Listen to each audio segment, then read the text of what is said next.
Hey everybody, it's me, Greg, and guess what? I am up for Most Entertaining Online Personality at the South by Southwest Gaming Awards, and it would mean the world to me if you went and voted for me. Of course, every time we win one of these things, it's a win for Kinda Funny, and it's a win for you because we get to go there and be like, hey, people who've never heard of us, guess what? People like us, and everybody goes, who are you? And they go, maybe I want to be a best friend, or they're jerks, and they say, we'll stay away from everybody. So if you go to kindafunny.com, SXSW, and vote Greg Miller for Most Entertaining Online Personality, I would take it as a personal favor that I will never, ever be able to repay you for.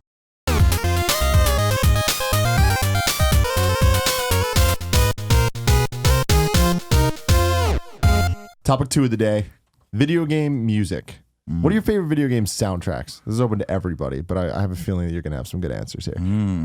Well, we're just talking about Mega Man X, and I don't want to totally dump on it because I think the soundtrack is amazing. So X1, I love the soundtrack. Of course, the Mega Man games, 2 and 3 are great. 9 is amazing.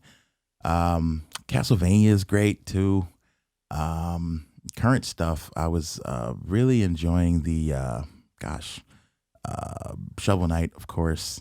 Pretty much everything Vert does is amazing and blows me away. The Danny B stuff on Super Meat Boy, Necro Dancer is really, really great. So yeah, those are probably my favorites right now. You know, a lot of the newer, I don't know, it seems like the more advanced the game is, the less I pay attention to the music. It's like I expect it to be great. You know, so it's there, it's just background music, and it's that's the thing right now with modern games, like, you know what I mean, like when Uncharted or Assassin's Creed or somebody puts out these things, and you hear it like, all right, this was great, but when I'm playing the game, it doesn't stand out. You know what I mean? It isn't like when I was playing Super Mario World before Pinkerton came out. Because once Pinkerton came out, I listened to that on repeat playing Super Mario World. But before that, well, you know what I mean? When you knew every beat of that song, and it was so much part of the game, right? See, I have a totally different experience with that, where I still notice the music in games. Like in current games, like Final Fantasies, they're still just as stand out to me, and the moments are still like I identify them when I think about a certain sequence in a game. I hear the music in my head. Uncharted, definitely the same way. Well, like, the Vuvuzuela or whatever. And the didgeridoo of Uncharted. But yeah, it's just like all the didgeridoo. I feel like it's easy to say that old game music's better than new game music, and I love old game music. Yeah, probably more than new game music, but I don't think the new game music is like forgettable or. It's not that it's forgettable. I think it's just easy to overshadow because there's so much. Like, here's the thing: when I think of like current games, right, that have a soundtrack that sticks with me, or that I'm playing and I'm like, fuck, this is great, right? Immediately what comes to mind is Gone Home and Firewatch. And I think both of those games are because it's slower. I'm walking, I'm taking, the whole thing is observing your entire environment, whereas like, you know, it's like in Metal Gear, right? Like even recently, like I can, you know, when they use like Here's to You or whatever in Ground Zeroes, right? Like that's an awesome moment and sticks with me, but it's because like the control's taken away and it's like I'm watching a movie cinematic thing. I mean, I think even MGS5 is a good example because Metal Gear, to me, the music always has been kind of a big deal, and like it is tied to sequences and stuff. And Metal Gear Solid 5, because it's more open, it has less of those moments. But when it does happen, every time it's like you know, like that's, when that Peace Walker theme kind of comes back, and like those moments are always, it's great, you know. And I'm like, oh, game music's still like very, very much a thing. Halo, I mean, come on, Halo is like some of the most iconic game music ever. And I think that, you know, you got to give credit to the retro stuff, like things like DuckTales and Mega Man and like all the old Capcom stuff. Like they got so creative with the use of the chiptunes and all that stuff that like I mean, that's the interesting thing to me is that, and that's why I love talking to you, because the Mega Man, like Mega Man 3, my favorite game of all time. I mean, all of our audience knows that, but there's something about the Mega Man music, and especially 2, 3, and then parts of 4, parts of 5, parts of 6, and then 9, I think really killed it, and 10 was pretty good too, but that's so much better than everything else around it. Like it's Castlevania is awesome. Ninja Gaiden's got great music. A lot of the classic Capcom games have great music. There's great music all over the NES, but Mega Man is so much better than everything else. I wouldn't say that. I think that's like I could agree with you. Yeah, but I just think there's just something about like the way those songs. By the time they get to 6, I always think of Flame Man's song in Mega Man 6. Like that song is insanely complicated for the NES. Like I don't even know how they do that with the chipset in the NES. And I guess I'm kind of wondering with you, like how do you identify for instance, you did Wily, which is my favorite song of yours. That's Mega Man 2 Wily Stage 1 and Stage 2. But how do you identify like what song? Because they're all really great. So it's like you're going through a game, and did you hear at that point like I can slow this down, I can put a beat behind this? And it's usually the ones that are stuck in my head forever, you know. And I remember making the first Mega Man album in 2007. And asking my producer, like, what do you think of this? And it was the Bomb Man theme. And he's like, no. And he didn't think I could do anything with it. And so I ignored it and I just didn't do it. But then later when we did the anniversary edition, I said, I'm going to Bomb Man. I'm going to make this work. So I think it's more about that most of that music is so good that I think you can make it work. And if you're skilled enough at, you know, the production style of sampling, chopping, splicing, slowing down, you can almost make anything awesome. You know, you can make it work. If you got a great, you know, group of colors to choose from, you know, you can only help but to make something that's going to be really, really good, I think. So I don't know. It's usually I pick my favorites. I'm like, nope, we got to do Bubble Man. Like, I love that, you know, so I like, you got to do this, you know. So tracks that I really love were the ones that I went to first. Wily was the opposite, because if you've ever been to a video game music festival or heard any video game music covers, everyone does Wily. Everyone. It's that Ice Cap Zone from Sonic 3. Yeah, pretty much. Or Sonic 2 Chemical Plant, which I love. And it's like everyone does it. So you can't go anywhere without hearing it. And when I went to my first MagFest or PAX, everyone on the, you know, on the schedule played the same song. And I'm like, for that reason, I'll never do it. And there was someone saying, well, do you like the Wily theme? I was like, yes, I love it. Like, well, then why should you let that stop it? And that was the conversation that I needed to hear. It's like, if you like it and you love it and you can't, you know, get it out of your head, then you should work with it, not worrying about what someone else has done. You're going to have your unique spin on it. And a lot of people tell me it's their favorite song that I've done in, you know, in the Mega Man universe. Because you told a story in it as well that Capcom doesn't even tell. I still Wily Stage 1/2 in Mega Man 3 I think is awesome. And Wily in Mega Man 10 Stage 1 and Stage 2 is super emotional and weird. Like there's a weird dynamic in those songs that they're not all like same way I feel about like Brightman's theme in Mega Man 4. Like I'm like, there's a weird emotion in this song where I'm like, this is kind of weird. I don't know if they even meant it like this. Well, what's cool, Mega Man does something that I think a couple other franchises, specifically old ones, do, where there is, you immediately can identify that it's Mega Man, you know? And even when they do kind of shift the gears and like make it more emotional or slower or whatever, it still feels like Mega Man. And it's weird because it's not like they're using instruments, you know, it's just using the chipset stuff. But Mega Man has that, Sonic has that. That's the one thing that like no one can take away from the 2D Sonic games, is their soundtracks are amazing, and you hear it and you're instantly like, this is Sonic. You know, you can hear a new version of those songs, you're like, that's a Sonic song, you know? Pokemon's the same way with the with battle themes. Like all the battle themes sound very similar, but that's just because they nailed the aesthetic of this is a random encounter, and you know, the whatever. It's always going to sound similar. And Mario, you know, you can hear the new Mario overworld and underworld themes, and you know that it's Mario overworld underworld. You know that this is the underwater song. You know that this is the castle song. And it's like there's an artistry to that that's like blows my mind. I think Mega Man is one of the first games to ever really, really get into that and nail that, where they can just kind of like copy and paste. And I don't mean that in a bad way, just like the games. You know, it's the same thing over and over, but they kind of can really create. Mega Man is kind of like the badass guitar solos of NES games, where every single soundtrack, it sounds like there's so many layers to it, so many things going on. Whereas Mario was always just like, there's the main melody, there's a rhythm, and there's bass, and that's it. Whereas Mega Man was like all over the fucking place. And Sonic was the same way. Yeah. And then you get into things like Final Fantasy, and that's when shit gets real. You know, Nobuo Uematsu is insane, and like even the older games, they sound just as epic and orchestral as the orchestral versions like in later games. 4 and 6, I think, are like great examples of primitive gaming music. More primitive, less primitive than NES, but more primitive than what we got with disc-based games like Final Fantasy 7, and just more powerful hardware. Like the way.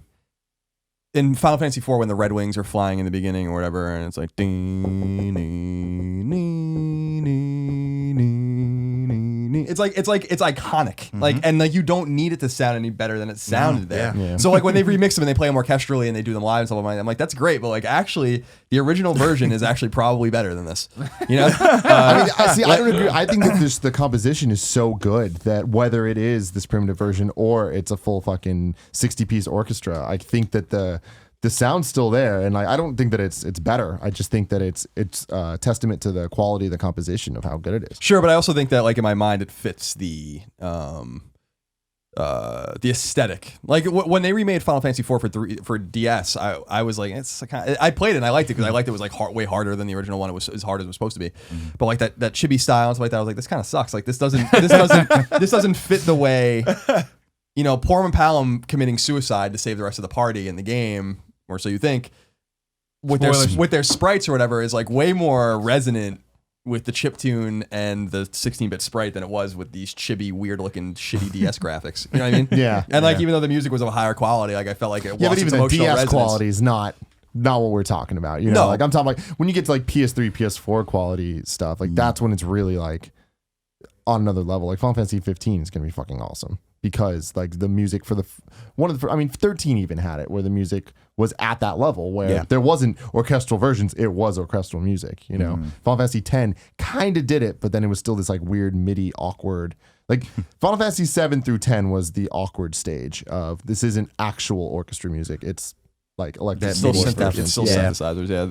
But this might have been more appropriate for the first topic, but I think it's good here because I have a question for you about how do you feel? I mean, games have always been in some way in hip hop. I mean, Biggie was rapping about video games, but it was just like not to the level that you do. No, it was a glancing thing. Yeah, exactly. Right? But like they were always there. There was always, you know, I've been listening to hip hop for a really long time too, and like I always felt like the communities were somewhat kind of intertwined in some way. And but you know, one of my favorite rappers now is the last few years is Currency, and I found him because he rapped about Mega Man 3 in one of his songs, and someone told me about that. And it wasn't like a joke, like it was a joke, but it was like straight up like just part of his rap about how he was stealing someone's girlfriend and bringing her to their house, and they were going to smoke weed and play Mega Man 3 together. Like that was like what the whole verse was about. That is amazing. And I was like, all right, that's awesome. But then I was listening to his newest record, and I didn't even notice this. Tim had pointed out to me that on his song No Squares, like it's a God of War 3 sample, like the song. And how do you feel about, you know, having your niche where it's dedicated to this? How do you feel about some of the bleed over that seems to be more becoming more predominant, not predominant, but more noticeable in mainstream hip hop? I think it's cool. You know, me and Richie have had conversations about it, and we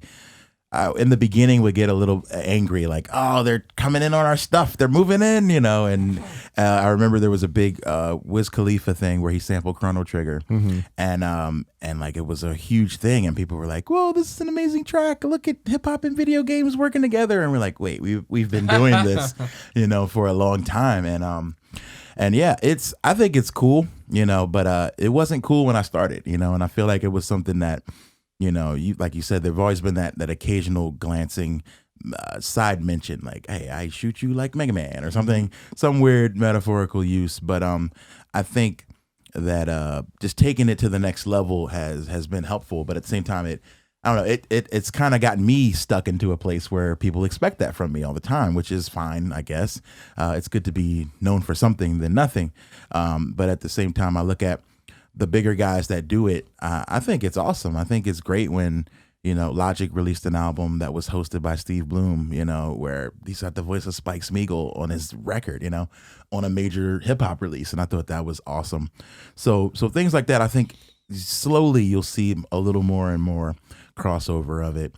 And I think that it can only be a good thing. I think we work hard to legitimize what we're doing, basically, because people are like, okay, he's rapping about Mega Man, but wait. It's actually good, you know, like, so that's usually how every headline goes with my music. It's like, wait, don't close that window yet. Yeah. It's really good though, you know, and it's like having to constantly try to legitimize it, you know. And I think that at some point, you know, if everyone sticks with it and continues to raise the quality level, and I think that people will take it as a serious thing and be like, wow, this could become a legit subgenre, you know. So I think it's cool, you know, when I see major label guys or major, like Currency's really good at it, and he's into he's into all the fandoms that I'm into. He does wrestling tracks. He does, the video game mentions, so I think it's okay. And you'll see more and more of it with, with artists getting younger and younger. They're all a part of the same generation. I mean, there are millions of people who play video games. Some of them have to be, entertainers and musicians and things, they almost have to be. So yeah, I think it's awesome, but I did a lot of research on it when I did a couple panels at PAX about video games and hip hop, and just noticing that the time period is almost identical.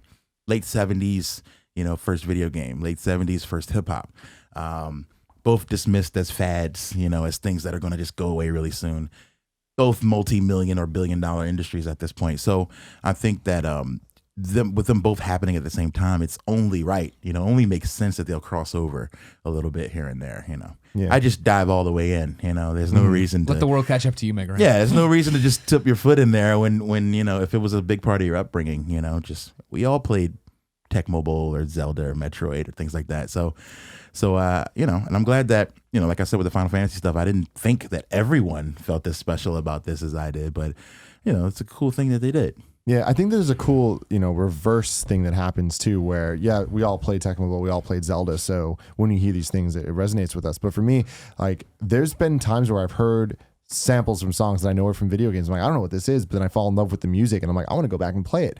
I think a good example of that is Eminem's Hellbound that came out a long time ago, where it samples Soul Calibur. Yeah.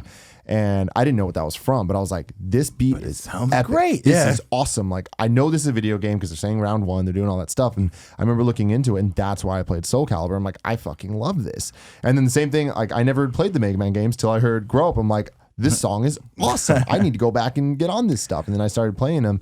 And it's just, I also grew up listening to hip hop, loving it, and loving video games. So I remember, I've told the story before, but like, for me, going on the GameFAQs rapping hip hop boards, like I was just constantly, anytime there was a thread that was like hip hop samples or video game samples in hip hop, like I would always check it out and see like who was doing stuff. And it's awesome to see that like it was such a niche thing, but then there would always be guys like Eminem like randomly doing it, What do you think of? I mean, last time we saw you, I think, or maybe 2 times ago, you were with Danimal, who does more rock. What do you think about kind of the interpretation, like the rock interpretations of gaming music as well? Because I remember being in high school in the late 90s listening to Neskimos and the mini bosses and stuff like that. So and so how do you feel about that? And like, is there any interest in you? Because I just because you rap, doesn't mean you can sing, or sing just doesn't mean you can rap, whatever. But is there any interest in like sitting down with a band and like kind of putting real music? I'm not saying necessarily rap rock, which would be awesome because I love rap rock, but something like that that's not sampled electronically, but something that's sampled actually with a real band. Yeah, absolutely. We when I first started off, the first thing I did was Google to see if anyone had done anything like what I was doing. And I couldn't find it, but the things that I did find were the mini bosses, the Neskimos, the Advantage, and the Megas. And so I contacted the Megas, and we did one song with them using the Metal Man theme where they played. They had that live. I'm just a big fan of the 8-bit chipset stuff. Like, that's just me. But I'm working with some bands now, actually. There's a band named Psycho Stick who did a really great Mega Man song. I don't know if you heard it, but you would love it. I'm going to send it to you. Okay. So I'm working on remixing that track. And it's amazing. So it's a combination because they're playing all the stuff with, guitars, and then they're adding in Mega Man sound effects to tell about what's happening at the particular time. So I think that's the evolution of what I'm doing, is to take the live instrumentation plus occasional sound effects of it, so you get old meets new. And I think that's the leveling up of I guess nerd music at this point. Before we move on to the next topic, this again goes kind of back to the first one, but what's your favorite songs to do live? I love Wally. Wally is one. It's so weird because as you asked about the Mega Man versus Random thing, and when I go into a traditional hip hop show, I'm usually afraid of doing Mega Man stuff. I'm like, they're not going to know that. But I'll put on Wildland and people like, I know that, and people will, they'll get into it. And so that's always like an icebreaker for me. Dream Master is another one that I love to play live. Infinite Lives on the new record, which samples the RoboCop Game Boy and Commodore Game Over theme, which is epic music. It's so sad. It's way too advanced for RoboCop. But it's stuck in my head since the 90s. And, it was something that I definitely wanted to work with for a long time. So... those are my favorite tracks to do because I think that they can transcend, the occasional gamer, the hardcore gamer, and the guy who just never even played games just can enjoy it. So I think those are the three people I'm trying to reach with the music.